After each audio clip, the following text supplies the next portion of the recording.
Selamat pagi, Bapak Gunggu, Bapak Akbar, Mbak Hani, dan teman-teman semua. Pada kesempatan kali ini, kami dari kelompok F akan mempresentasikan desain output dari pengembangan sistem toko DVD kurang laku. Berikut merupakan anggota dari kelompok F, yaitu Naila Alkarima, Adelina Adia, Oto Hendriawan, dan Safira Ardiana. Outline presentasi kali ini akan dibagi menjadi 4 bagian. Yang pertama yaitu output desain objektif toko DVD kurang laku, kedua output teknologi dan metode toko DVD kurang laku, 3 output bias toko DVD kurang laku, dan 4 output desain model toko DVD kurang laku. Saya Naila akan menjelaskan mengenai output desain objektif. Nah, sebelum masuk pada pembahasan mengenai output desain objektif lebih dulu, saya akan membahas mengenai metode pengembangan sistem dan tahapan yang telah dilakukan. Nah, kelompok kami menggunakan metode pengembangan sistem SDLC atau System Development Life Cycle yang terdiri atas 7 tahapan, dan kami telah melakukan 4 tahapan diantaranya. Yang pertama yaitu identifikasi masalah, peluang, tujuan, dan solusi. Tahapan ini sudah dilakukan pada saat awal perancangan sistem, di mana kami mengidentifikasi masalah yang ada pada toko DVD, yaitu pada kerja pelayanan yang lamban. Kami juga telah menawarkan beberapa alternatif solusi, dan berdasarkan beberapa alternatif solusi tersebut, kami juga telah melakukan studi kelayakan dan memutuskan untuk memodifikasi alternatif solusi yang kami tawarkan tersebut. Nah, berdasarkan hasil modifikasi tersebut, kami menawarkan untuk membuat website untuk toko DVD kurang laku. Tahapan yang kedua yaitu menentukan kebutuhan informasi, dan tahapan yang ketiga adalah menentukan kebutuhan sistem.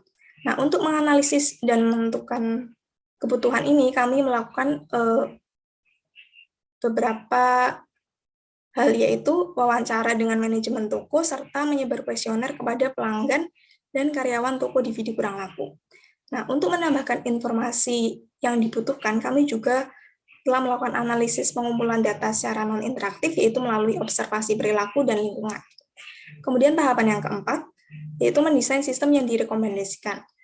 Kami juga telah melakukan tahapan ini dengan membuat DFD logical dan physical yang terdiri dari 5 proses, yaitu pengecekan membership, pendataan DVD, penyewaan DVD, kemudian pengembalian DVD, serta pembuatan laporan. Selanjutnya, kami juga telah membuat data dictionary, serta proses spesifikasi dan structure decision, dan memutuskan untuk menggunakan metode decision tree. Kemudian, tahapan yang kelima yaitu mengembangkan dan mendokumentasikan software. Nah, saat ini kami berada pada tahapan yang kelima. Dalam mengembangkan software, kami akan membuat desain output dari setiap output proses dari DFD. Output tersebut diantaranya laporan data pelanggan, laporan stok DVD, riwayat peminjaman DFD, laporan piutang usaha, serta laporan penerimaan kas. Kemudian 2 tahapan yang terakhir ini belum kami lakukan. Selanjutnya, pembahasan mengenai output desain objektif. Karena output ini merupakan satu hal yang sangat penting untuk memastikan penggunaan dan penerimaan sistem informasi, maka diperlukan tujuan yang ingin dicapai oleh seorang analis sistem ketika merancang suatu sistem. Objektif yang pertama yaitu merancang output untuk memenuhi tujuan yang dimaksudkan. Pada tahapan awal ini kita sudah melakukan identifikasi tujuan pengembangan sistem, maka perancangan output ini harus disesuaikan dengan tujuan tersebut. Kemudian objektif yang kedua yaitu merancang output agar sesuai dengan pengguna. Kita telah mengetahui apa yang dibutuhkan oleh pengguna melalui tahapan sebelumnya, yaitu wawancara, observasi, dan penyebaran kuesioner. Nah, dengan hasil dari analisis tersebut akan sangat dimungkinkan bagi analis untuk dapat membuat output sesuai dengan kebutuhan pengguna. Kemudian objektif yang ketiga yaitu memberikan jumlah output yang sesuai. Nah, memberikan jumlah output yang sesuai juga sangat penting karena jika terdapat kelebihan informasi ini nantinya akan menjadi hal baru yang perlu diperhatikan lebih lanjut. Kemudian objektif yang keempat, memastikan output berada di tempat yang dibutuhkan. Nah, agar dapat digunakan dan bermanfaat, output ini harus disajikan kepada pengguna yang tepat. tidak peduli seberapa baik laporan tersebut dirancang, jika pembuat keputusan tidak melihat outputnya, maka output ini tidak akan memiliki nilai. Kemudian tahapan yang kelima adalah memberikan output secara tepat waktu.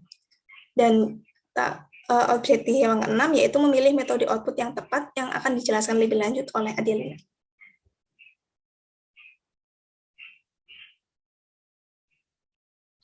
Baik, selanjutnya saya Adelina akan melanjutkan presentasi berkaitan dengan teknologi dan metode keluaran dari toko DVD kurang laku yang kelompok kami ajukan. Nah, sebelum saya membahas lebih lanjut mengenai penentuan metode serta teknologi yang digunakan dalam alternatif yang kami ajukan, saya ingin sedikit merecall terkait materi ini. Nah, jadi untuk menentukan teknologi dan metode keluaran, yang pertama, konten keluaran ini saling terhubung dengan metode keluaran, sehingga dalam menentukan metode keluaran ini harus memperhatikan setiap konten yang ada, seperti tujuannya untuk siapa, dan hal-hal lainnya. Lalu yang kedua, keluaran yang dihasilkan bisa ditujukan untuk internal maupun untuk eksternal perusahaan. Jadi akan ada kemungkinan keluaran-keluaran yang dihasilkan ini, desainnya maksud kami bervariasi, menyesuaikan dengan tujuan serta keperluan pengguna dari data tersebut. Lalu yang ketiga adalah teknologi yang digunakan bergantung pada jenis keluaran. Jadi jumlah teknologi yang digunakan oleh seorang analis dalam suatu sistem informasi bergantung pada jenis output yang dihasilkan dari setiap proses yang ada. Lalu selanjutnya saya juga mau merecall bahwa seperti tadi sudah saya singgung juga, terdapat beberapa pertanyaan yang harus dipenuhi sebelum kita memutuskan metode yang akan digunakan, seperti siapa penggunanya, lalu berapa orang yang akan menggunakan data tersebut, sampai pada kira-kira apa saja ketentuan dari pengguna maupun lingkungan dari data tersebut. Lalu selanjutnya, saya juga mau sedikit mengingatkan kembali bahwa ada beberapa jenis metode keluaran seperti yang sudah dijelaskan oleh Pak Gunggu pada videonya, juga ada di buku. Nah, ada beberapa jenis yang bisa kita gunakan. Yang pertama ada audio output dan podcast, lalu yang kedua ada mobile device, yang ketiga ada electronic output, yang keempat ada printer atau keluaran secara fisik, lalu yang keempat ada display screen.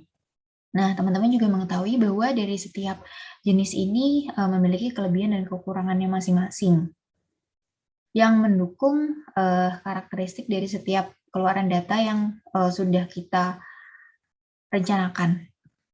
Nah, selanjutnya saya akan masuk pada penentuan metode keluaran toko DVD kurang laku yang kelompok kami ajukan. Nah, secara garis besar kita bisa melihat bahwa electronic output menjadi metode yang kami gunakan di setiap keluaran proses yang ada. Kita langsung membahas ke proses pertama, di mana di proses pertama ini data yang dihasilkan adalah proses, maksud kami data membership dari pelanggan toko DVD kurang laku, di mana data ini akan digunakan oleh internal perusahaan yang digunakan untuk memvalidasi data-data keanggotaan dari toko DVD kurang laku, karena keanggotaan ini menjadi cukup penting untuk bisa melanjutkan transaksi penyewaan dari toko DVD kurang laku. Nah, berdasarkan tujuan ini, metode dan teknologi yang akan digunakan untuk mendesain data tersebut yang menurut kami paling cocok itu adalah electronic output. Alasan pemilihan ini disebabkan karena data yang dihasilkan digunakan dalam internal perusahaan saja. Jadi jika dilihat dari beberapa pertimbangan yang sudah saya jelaskan juga sebelumnya, data membership ini dibutuhkan dalam waktu yang cukup cepat untuk bisa melanjutkan ke transaksi selanjutnya. Karena diharapkan juga data ini bisa diintegrasikan dengan proses dan alur data selanjutnya. Lalu untuk proses yang kedua, data yang dihasilkan adalah berkaitan dengan stok DVD. Sama seperti output data di proses satu tadi, stok DVD ini juga ditujukan kepada internal perusahaan, sehingga proses data ini juga dibutuhkan untuk menjadi pendukung transaksi yang terjadi dalam toko DVD kurang laku, sehingga yang kami rasa paling cocok metodenya untuk mendukung proses ini adalah electronic output. Lalu untuk proses yang ketiga, dihasilkan data keluaran berkaitan dengan penagihan pembayaran untuk penyewaan DVD dan penjualannya juga. Nah, untuk itu di proses ketiga ini pihak yang dituju itu ada dua, dari eksternal perusahaan dan untuk internal perusahaan. Untuk eksternal sendiri ini desain yang kami gunakan itu adalah e-invoice yang akan dikirimkan kepada email pelanggan untuk memberikan bukti bahwa mereka telah melakukan pembayaran. Lalu yang kedua adalah tabel laporan. Ini yang akan digunakan oleh internal perusahaan. Lalu yang keempat, proses yang keempat, data yang dihasilkan itu adalah berkaitan dengan riwayat pelanggan. Jadi data ini lagi-lagi juga digunakan oleh internal perusahaan karena kebutuhan hal ini, kebutuhan data di proses ini itu membutuhkan data-data dari proses sebelumnya. Jadi kami juga memutuskan metode yang paling cocok untuk digunakan dalam keluaran proses ini adalah electronic output.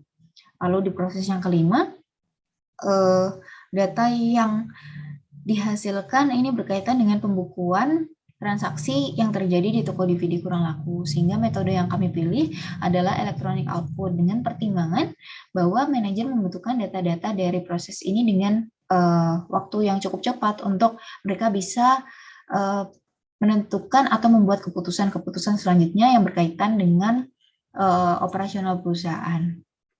Baik, sekian penjelasan mengenai penentuan metode keluaran dari toko DVD kurang laku yang kelompok kami ajukan. Untuk selanjutnya akan dijelaskan oleh rekan saya. Terima kasih. Baik, selanjutnya saya Safira izin melanjutkan pembahasan mengenai output bias. Nah, output bias ini dapat terjadi apabila yang dimaksud oleh sistem itu A, namun ketika diterima atau dipahami oleh pengguna menjadi B. Nah, hal ini mengakibatkan ada yang namanya bias antara yang dimasukkan oleh sistem dan yang diterima dan dipahami oleh pengguna. Nah, oleh karena itu, analis ini harus memastikan untuk output itu tidak bias sehingga apa yang dimaksudkan oleh sistem juga akan diterima dan dipahami oleh pengguna. Nah, menurut kelompok kami, output bias yang dapat terjadi ke pengguna DVD kurang laku yaitu yang pertama ketika bagaimana informasi ini diurutkan. Nah, bias ini dapat terjadi di output ketika analis ini membuat pilihan untuk memisahkan informasi untuk suatu laporan. Nah, umumnya analis ini memisahkan laporan menurut alfabet, kronologi, dan biaya. Nah, maka dari itu dalam sistem DVD kurang laku ini dapat terjadi output bias, salah satunya ketika informasi terkait data pelanggan ini diurutkan berdasarkan huruf abjad pelanggannya, sehingga pengguna akan menaruh perhatian terlebih dahulu pada informasi yang ditampilkan pertama kali atau yang paling atas terlebih dahulu. Nah, ketika hal ini terjadi, bisa saja bagian internal perusahaan yang harusnya melayani pelanggan yang mendaftar terlebih dahulu bisa saja melayani pelanggan yang sesuai abjad, sehingga ada yang namanya bias antara yang dimasukkan oleh sistem dan yang diterima dan dipahami oleh pengguna. Nah, dalam bias ini maka pelanggan akan paling terkena dampaknya karena pelanggan yang memesan DVD terlebih dahulu bisa saja diterakhirkan. Nah,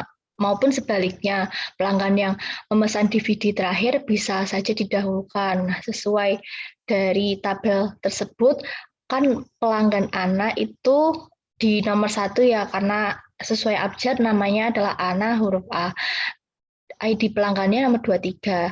Nah, apabila terjadi bias, maka bisa saja Ana ini dilayani terlebih dahulu dibandingkan Bima, padahal Bima ini pelanggan yang mendaftar atau memesan DVD terlebih dahulu. Nah, akibatnya akan menimbulkan komplain dari pelanggan karena tidak urutnya pemesanan DVD atau penyerahan DVD itu tadi. Yang selanjutnya yaitu pilihan tampilan grafik. Nah, bias ini dapat timbul ketika analis memilih grafik untuk menampilkan outputnya ke pengguna. Nah, bias dapat muncul saat memilih ukuran grafik, warna, skala yang digunakan, dan bahkan jenis grafik tersebut. Nah, seharusnya grafik ini harus memiliki ukuran yang proporsional agar pengguna ini tidak dibiaskan terhadap pentingnya variabel yang dipresentasikan. Nah, menurut analis kelompok kami, dapat terjadi bias dalam sistem DVD kurang laku, salah satunya ketika menyajikan laporan penjualan ke manajer atau penggunanya. Nah, penyampaian laporan manajer ini kan penting karena terkait penjualan yang dapat dijadikan evaluasi dan pertimbangan perusahaan tiap tahun.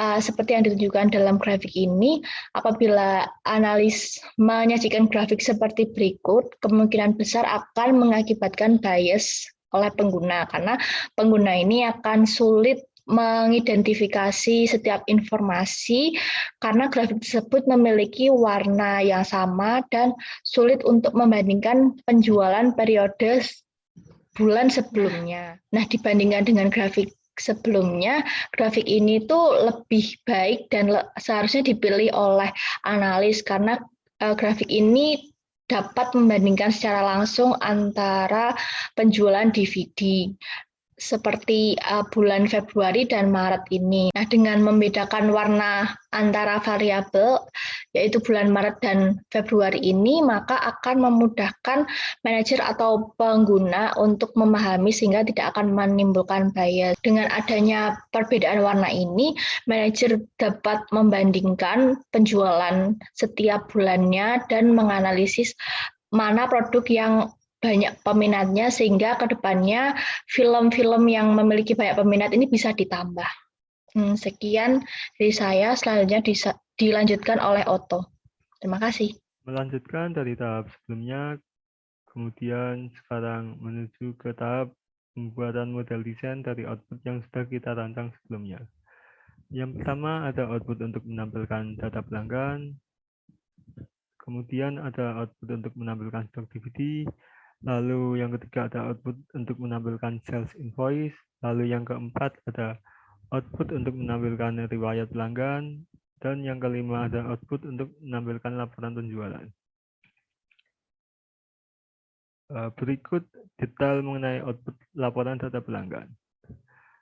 Di output laporan data pelanggan terdiri dari beberapa kolom.